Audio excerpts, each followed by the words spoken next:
Hello, everybody. Welcome to the Buckeye Weekly Podcast. I'm Tony Gerdeman, here as always with Tom or Tom. How's it going? Tony, good. We are doing a show today on some of your predictions for the upcoming Ohio State football season that you've been writing about at BuckeyeHuddle.com. And you said, you wanted to preface this conversation before we hit record. You said, I want you to know, like, these are not all bold. I said, no, it's going to be pretty much the norm. Going to be a very familiar feeling here. Tony's got predictions. They're not all going to be bold. So listeners, just wanted you to be prepared for that stunning revelation. Also, the familiar, Tom will not be predicting anything, so his level of boldness will be standard. But yeah, so I'm in an effort to get through the summer right now, doing kind of a countdown until Big Ten Media Days, and one of the things I'm writing about is that every day I'm putting out an Ohio State prediction. And so I thought, you know what, I'm just going to bring, I have 10 written down. We'll see if we get through all 10.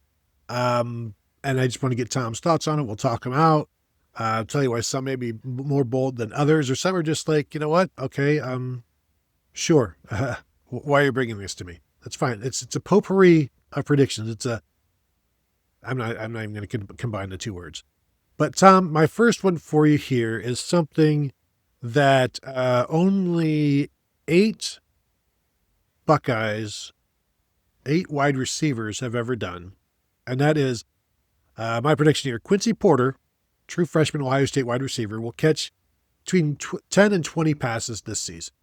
Now, that may not sound like a lot to anybody, but for an Ohio State freshman receiver, that is quite a few. And only 5 Ohio State receivers in history have caught more than 20. And the guys who have caught between 10 and 20, I'll give you the list here. Carnell Tate, Devin Smith, Duron Carter, Chris Olave, Dane Sanzenbacher, Marvin Harrison, DeVere Posey, Jackson Smith, and Jigba. If you're in that company as a true freshman, you're doing pretty well. I think the bigger question here, Tom, is will Porter stay under 20?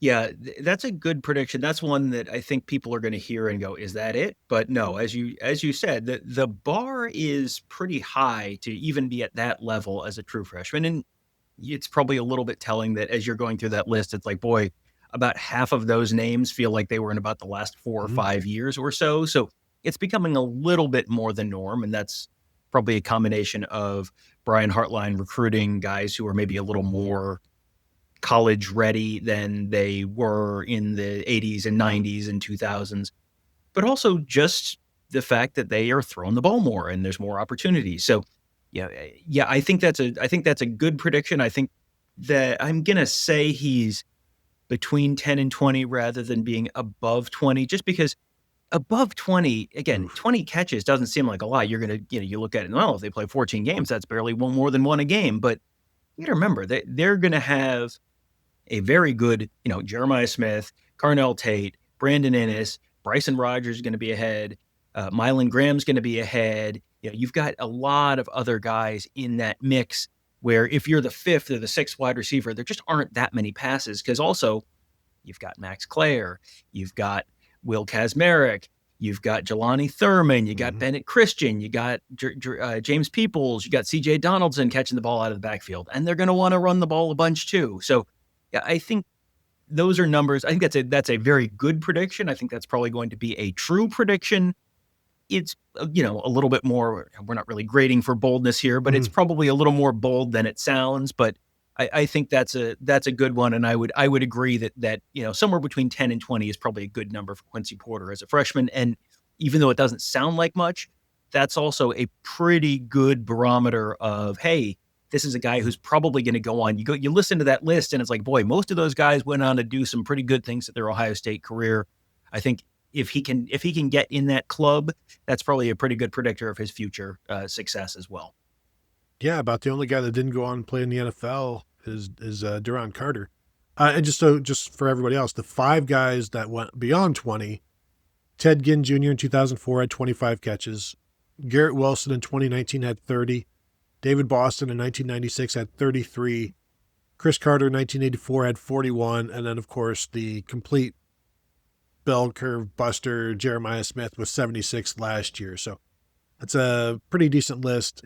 That's all NFL first-round draft picks except for Chris Carter, who went in the supplemental draft. And So an NFL Hall of Famer. So we'll say you'll either be so far there's a 100% correlation of 20 or more catches or more than 20 catches, and you're either a first round draft pick or an NFL Hall of Famer 100% of the time. So, that's the bar that you're trying to clear to get over 20 in Ohio State history as a true freshman. Doesn't seem like it'd be that difficult. My next one, Tom, is something that also doesn't, I guess it's not apparently difficult, but you also have more opportunities for it. So I am predicting that Ohio State will have a first-team All-Big Ten offensive lineman. Now, who that is going to be, I don't know. But what I do know is the last time Ohio State did not have a first-team All-Big Ten offensive lineman, either by media or coaches, was 2011. Wow. Yeah, that was what I said. Wow. So every year it's like whether it's a Michael Jordan or it's a Pat Elflein or Josh Fryer in 2023 was the first-team All-Big Ten. Of course, you had Donovan Jackson as well, but somebody would pop up. Now, is that Ethan Onianwa at left tackle? Is it Luke Montgomery at left guard? Carson Hinsman at center? Tegra Shabola at right guard? Austin Searveld at right tackle? I don't know that there is a favorite at this point. I know, as we always talk about with the offensive line, you need name recognition, and they have Ohio State recognition, so that will help. But I don't know which of these five is the favorite to get it done. I think maybe Ethan Onianwa because he's left tackle and, there's going to be people looking at him, especially if he has a good game against Texas and Colin Simmons. That will help.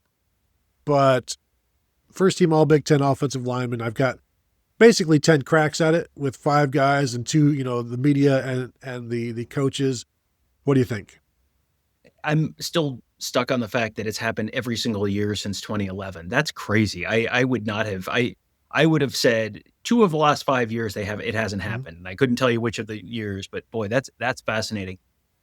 I think based on history, I guess you have to assume it's going to happen. I think maybe a more interesting question is if the Ohio State coaching staff could choose one of the players on the offensive line will be a first-team all-conference player. Which one would they choose it to be? Which one would they prefer it to be? Because you mentioned Ethan Onianwa, and that was sort of my first reaction where, boy, if your left tackle is a first-team all-conference player, that's probably a really, really good thing for you. But you could also make an argument that, interior of the offensive line, very important. Right tackle, we've seen Austin Searveld do a bunch of stuff.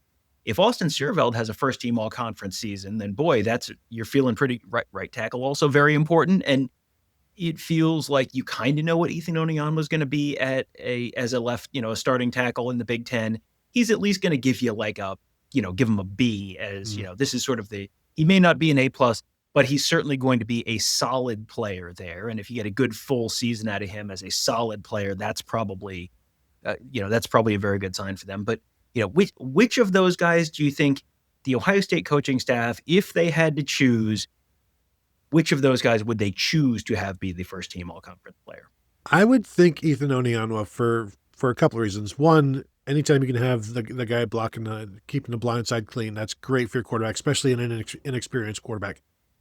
2, they won a national championship with Carson Hinsman and not being an All-Big Ten. Now, would he have been All-Big Ten playing like that during the course of the season? Perhaps, but he's also going to be the same guy that he was last season or better. So, I don't think you need necessarily the validation or if he just plays like he did last year. Clearly, that's good enough, So, I think having the guys that they did at left tackle when it was Josh Simmons, and then you saw what happened when it was Zen Mahalski, and then we saw again what happened when it was Donovan Jackson. I think they would take that because they already know that what they've got with Carson Hinsman was good enough. And you expect him to be a little bit better. Now, that doesn't mean he isn't going to be all Big Ten because he very well could be. But I think they'd go with the left tackle on this one. Yeah, I think that's probably where they would choose to have it be. I think, we talked about name recognition earlier, and we've talked about that a bunch in the past about, if you kind of are someone who is known a little bit, then that helps, that you're not getting sort of introduced to the world. If people sort of know who you are in terms of media and coaches, that sort of helps with, oh yeah, you're not trying to just pull this name out of the ether. You kind of already know. I think that might help Carson Hinsman be the most likely to be this guy, but so much, I mean, you mentioned the Texas game. I think so much of the narrative around this is going to be shaped by how that Texas game goes. I mean, Texas has kind of reloaded in the interior of their defensive line again. They lost. This is the third year that they will have, different guys at, 2 years ago, they had their two really good defensive tackles who went off to the NFL, and they brought in a couple transfers last year, and then they're bringing in a couple transfers this year. So that's going to be a real challenge. And then Colin Simmons off the edge. Boy, if Colin Simmons gets sort of stonewalled and Ethan Onyanwa has a really good game, you're going to hear about that on that broadcast, and everyone in the country is going to be watching it. So if Ohio State can run the ball up the middle and the Texas defensive tackles don't have a big game, that's going to help the Carson Hinsman case or the Luke Montgomery case or the Traeger Shabola case. And if Colin Simmons has kind of a quiet game, then boy, that's going to help probably the Austin Sierreveld case and the Ethan Onyanwa case. The flip side of that is, boy, if Ohio State can't run the ball or if Colin Simmons has a big game, then you sort of get in your head, well, okay, this Ohio State offensive line isn't very good, and that probably hurts your chances of having someone just because of the narrative of it. You get in your head, this team's no good based on week one, and that can be a hard thing for people to shake. One of my other predictions that we're not gonna discuss here, but it goes right into that, is that Ohio State will not rush for 100 yards against Texas. Mm-hmm. And people are like, wow, that's terrible. Ohio State rushed for 81 yards against Texas in the Cotton Bowl. Mm-hmm. So just expect it to be difficult. Yeah. And don't expect a lot of success there. And if there is, then boy howdy, look out for what could be a really good running game this year. I am going to stick with the running game though, Tom. Bo Jackson, freshman Ohio State running back. These are all not freshman predictions, but this one here is, will rush for 100 yards in a game this season.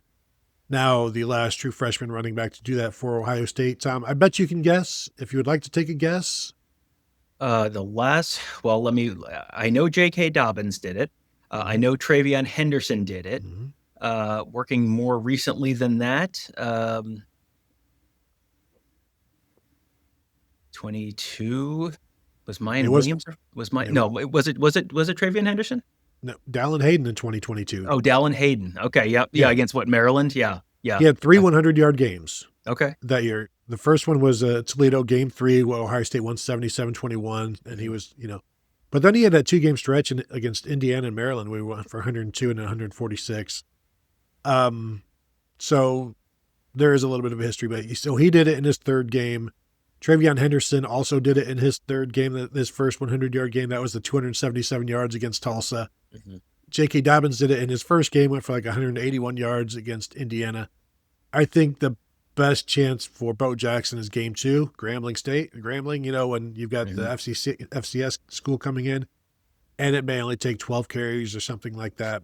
I'm not saying that's his only opportunity, but if you're the number 3 running back, you're not going to get a ton of run. But over the years, there has been enough where if you make the most of it and you put a 40-yarder in there somewhere, then you're going to have a pretty good opportunity, or you're going to have a chance to get 100 yards rushing in a game. So that is what I'm saying. My third prediction, Tom, Bo Jackson with a 100-yard rushing game as a true freshman. Yeah, I like that one a lot because I think he's in this sort of unique position where you've got James Peoples and CJ Donaldson ahead of him, and you're going to see those two guys rotating, but they have seen the benefit of not running these guys into the ground. So I don't think you're going to see either of those guys get a second half carry against Grambling. And yes, they have 3 freshman running backs this year, and Bo Jackson is just one of the 3. But Isaiah West was banged up, missed the whole spring. So you got to figure, even if he's healthy for the season, and I don't know that we've heard an update on him recently, but, assuming he's healthy for the season, he's still probably a little behind. He's still kind of more of like a coming in the summer kind of freshman. And the same thing with Turbo Rogers. Turbo Rogers was not there in the spring. So now you have Bo Jackson as functionally the only other running back other than the top 2 who was there in the spring, who's going to be probably really, truly where you would normally want a guy to be coming in. And just we're talking all, blocking, blitz pickup, all that kind of stuff that, is not just the get handed the ball and run real fast in one direction kind of thing. That's the stuff that allows you to play and allows you to play a lot. I think the fact that the other 2 true freshmen in this class are probably coming in just, a little behind that right now. Probably makes it more likely that he's going to get sort of an extended run in the second half of that game where you might see him be the guy who gets 10 carries in the third quarter of that game. And if he gets 10 quick carries in the third quarter of that game, I think there's a pretty decent chance he's going to break one off for 30, 40, 50 yards at some point. So yeah, I think that's a good bet. And he may have a chance to have 9 carries, 10 carries for 70 yards against Ohio the week after that as well. So he's, I was expecting you to come with some sort of like a season long rushing prediction. And, we've talked about the third running back at Ohio State, and that's typically a, 350, 400 yards is pretty good for a third running back at Ohio State statistically. I think he's probably looking at something in that neighborhood for a full year. So, you get 100 against Grambling, you get 50 against Ohio, and then you have a bunch of second halves where you get 5 carries for 30 yards and that kind of stuff. And you're probably taking on a little bit of a bigger role. And, maybe someone gets hurt, you get a bigger chance later in the year. But yeah, I think 100 yards in a game and 400-ish yards for the season is probably a realistic expectation for him. Tom, if it's a season-long rushing prediction that you want, I'm your guy. I will give you this one right here. James Peoples, Ohio State sophomore running back, will rush for at least 1,256 yards this year. And why 1,256? Because 1,255 is what Travion Henderson rushed for as a freshman in 2021. That's the most that any running back has run for at Ohio State since J.K. Dobbins went for 2003 and 2019. I'm not going to mess with that one. That's going to be standing alone for a long time. And even right now, the 1403 that J.K. Dobbins rushed for as a true freshman in 2017, leaving that one alone. But I think James Peoples has a good shot at 1255 because I don't know yet. We don't know yet that the carries are going to be as split as evenly as they were last year. And we'll see what C.J. Donaldson has to say about that. Maybe it's even split up more this year with Bo Jackson getting involved. But I'm thinking over the course of, say, 16, 17 games, Tom, I feel like this is a pretty bold one, but also it's not an unheard of number, certainly for an Ohio State running back. No, it's not outrageous, but this is, of the ones you've talked about so far, I think the one that maybe gives me the most pause, because you look at the guys last year, Travion Henderson and Quinshon Judkins both finished north of 1,000, but I don't think either of them got to 1,100, did they? Weren't they both kind of between? Yeah, they were both between 1,000 and 1,100, and they both finished with, I think, like exactly 10 touchdowns. I am going into this season with the assumption that they're going to try to split carries with C.J. Donaldson and James Peoples approximately as much as they did last year. And we'll see, we have not seen CJ Donaldson again, running against live competition really. They've had a little bit of times when it wasn't thud, but we have not seen a whole heck of a lot of that. And we haven't seen James Peoples running behind the ones against a, first team defense in live situations. We saw him with the twos a bunch last year, but I am both pretty bullish on James Peoples and the kind of season he's going to have, but also a little cautious about what that total yardage number is going to look like. I think they're going to they're going to have to run the ball a little bit more than they did last year to a certain degree. But it took 16 games for them to get to that number last year. And if you could have a very good season and still play 14 games. And if you played 14 games last year, Travion Henderson and Quinshon Judkins are both finishing probably a little shy of 1,000 yards, I think. I don't think either of them got there before the national championship game last year. So 1,200 feels a little high to me. It's certainly plausible. It's certainly doable. And if the carries are not split as evenly as they were last year, then that obviously makes it more likely. It just feels to me like either C.J. Donaldson, or if it's not C.J. Donaldson, then maybe Bo Jackson sort of takes that next step and becomes a 600-yard guy instead of a 400-yard guy. But either way, I think they saw the benefit of splitting carries last year enough that they're going to split them one way or the other this year, and that's going to just sort of artificially hold that total rushing number down a little bit for James Peoples. I will say that if Travion Henderson had carried the ball as many times as Quinshon Judkins did, Judkins finished with 194 carries. Henderson finished with 144. If Henderson would have gotten the 194 carries, his 7.1 yard per carry average would have led to 1,370 yards rushing. Now you can say, well, with 50 more carries, he's probably not averaging 7 yards a carry on those. But if you can give James Peoples 200 carries, which is essentially what Quinshon Judkins got, then that's, you're talking 6.5 yards a carry basically. And that's also not unheard of for a running back. But I agree. Some of these, Tom, they get a little bit bolder, and sometimes I have to just look. Would I have rather it said 150 yards? Yes, but I see the number 1255 from Travion Henderson, and it's like I'm kind of locked into it. So again, this is not for money. This is all just for words. So there you go. There's one. While we are, let's see, I think I'm all taken care of on the running backs. Here's one for you, Tom, and maybe this is bold, maybe this isn't. But this is just a shot in the dark. Davison Igbinosun, Ohio State's senior cornerback, will not be penalized in the Texas game. Okay. I'm trying to think what Texas's wide receiver core looks like this year. I know Matthew Golden is gone, right? I don't remember if they brought in any transfers there. He's in an interesting spot where I think obviously there's going to be a ton of time spent on not clutching, not grabbing. I mean, they talked about boxing gloves, and that was during the season last year. I think you're going to come into the season a little more confident, and you're probably going to feel pretty good about the safety play behind you where you're going to have some help back there. So, yeah, I think this is certainly quite possible, especially if you're kind of coming in with a little bit of a fresh start and you don't have the officials have been watching the film of the previous couple weeks and they've seen the clutching and grabbing, and so they're looking for it. That reputation, I think, worked against him quite a bit last year. So maybe you get a little bit of a fresh start. I like this one. I think this is entirely possible.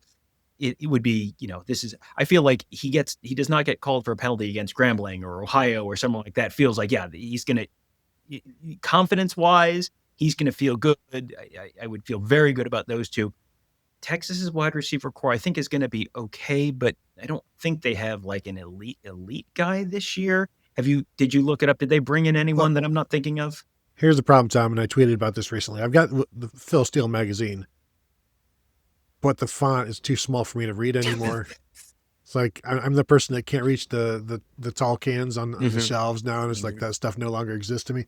But you do have DeAndre Moore, who is back.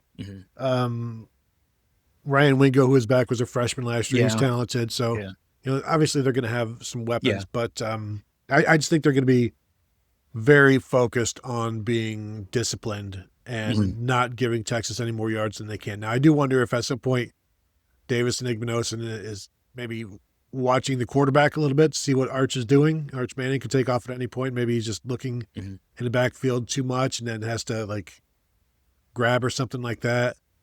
Maybe is it too early in the season for there to be such a focus on the grabbing, since that was last year. Like I'm a new year, new me. Right. I turned over a new leaf, New Year's resolution, all sorts of things like that.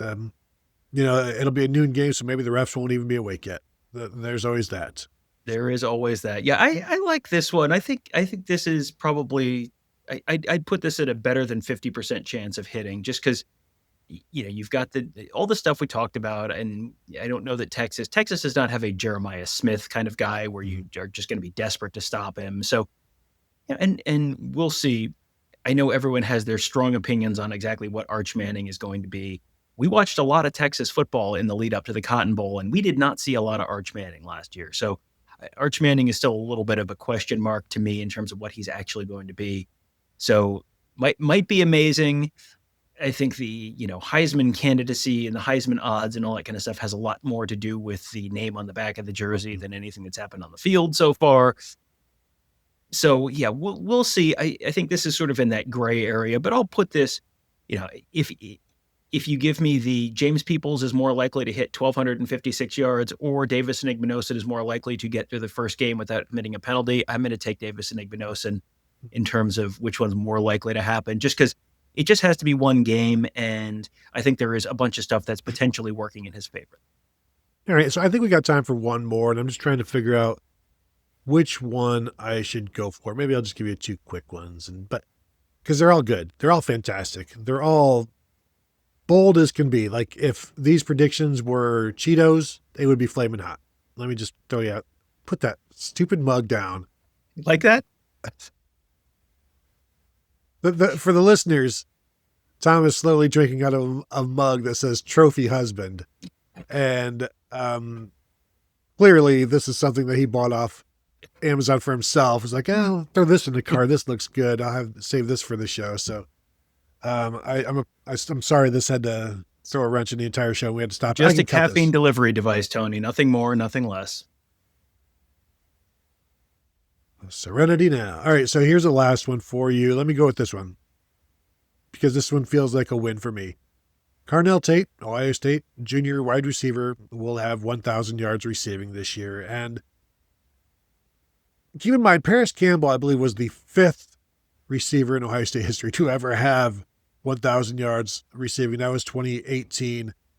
And then since then, I'm going to try and rattle them all off. You've had Chris Olave, Garrett Wilson, Jackson Smith and Jigba, Emeka Egbuka twice, Marvin Harrison twice, Jeremiah Smith. So I don't know if that's like 8 total 1,000-yard seasons in there. But Carnell Tate is the next one up. He is going to Jeremiah Smith is going to have a ton of attention on him. Mm-hmm. He's still going to be fine. Carnell Tate could really, really eat this year. And I don't think this is all that bold. I think this is expected to happen, but it's okay if I predict it. Yeah, I like this one a lot because you look at his numbers and it's like, boy, that would take a big step forward, but Emeka Egbuka no longer works here. So, and you've got Jeremiah Smith, who we have seen, we saw what Texas did against Jeremiah Smith the first time Ohio State played them and, in the Cotton Bowl. And I would fully expect that to be the game plan again this year. I think Kwiatkowski is still their defensive coordinator. So, I think you would expect that to be the case. And I think that's going to be everyone is going to try and take away Michael Jordan and make someone else beat them. And so that's going to open some things up for Carnell Tate. And I think Carnell Tate is just one of those really underappreciated players where he's kind of like, oh yeah, he's also there. It was Jeremiah Smith and Emeka Egbuka, and they were both 5-star guys, and they're both incredible and absolutely 100% warranted in every case. And then Carnell Tate was the third wide receiver. And you normally think of the third wide receiver as like, oh yeah, that guy's also there. And it's like Carnell Tate is the third wide receiver on Ohio State. Carnell Tate would be the first wide receiver on probably about 128 other teams in the nation. So yeah, I think that's a good one because I think he's going to have lots of opportunities. And I think they're going to be looking to feed him the ball to a certain degree because I think they would love for Carnell Tate to have 1,000-yard season, be the next first-round draft pick. The talent is certainly there. The opportunity is going to be there because, one of the earlier questions talked about all the different weapons they have and, all the different wide receivers and then also the tight ends.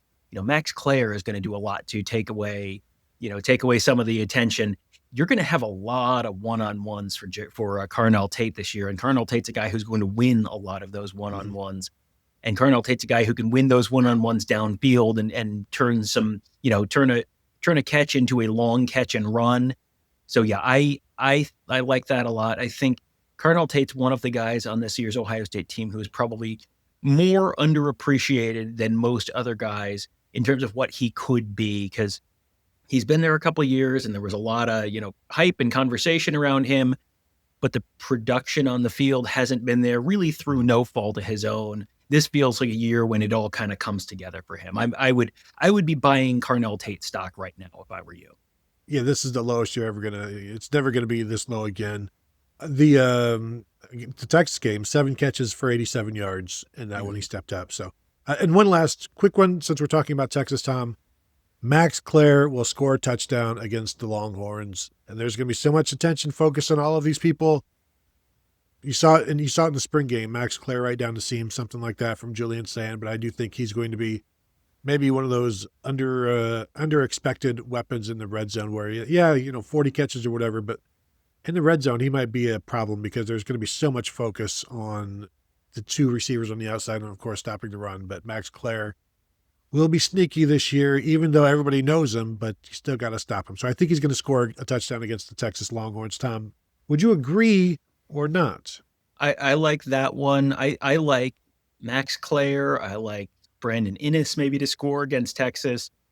I think Texas is going to come in and say, Jeremiah Smith is not going to beat us. And it really worked for them for the most part in the Cotton Bowl, making other people beat them. And, Ohio State had to do a lot with G. Scott, and, you had the one long screen to TreVeyon Henderson, but it was not easy for Ohio State in that game. And I think it's not going to be easy for Ohio State in the game in August.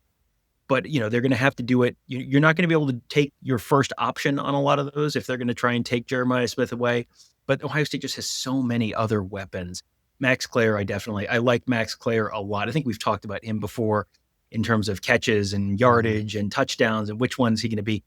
I think Max Clare is going to have a surprisingly high touchdown to reception rate this year, where he's going to be a real effective weapon in the red zone. Just, hey, you're so focused on James Peoples and not letting Ohio State run it in from the 3-yard line, and you're so worried about don't let Jeremiah Smith get a clean release off the line, and you're gonna have a couple guys over there. You're just going to see a lot of Max Clare leaking out of the backfield, block and go kind of stuff.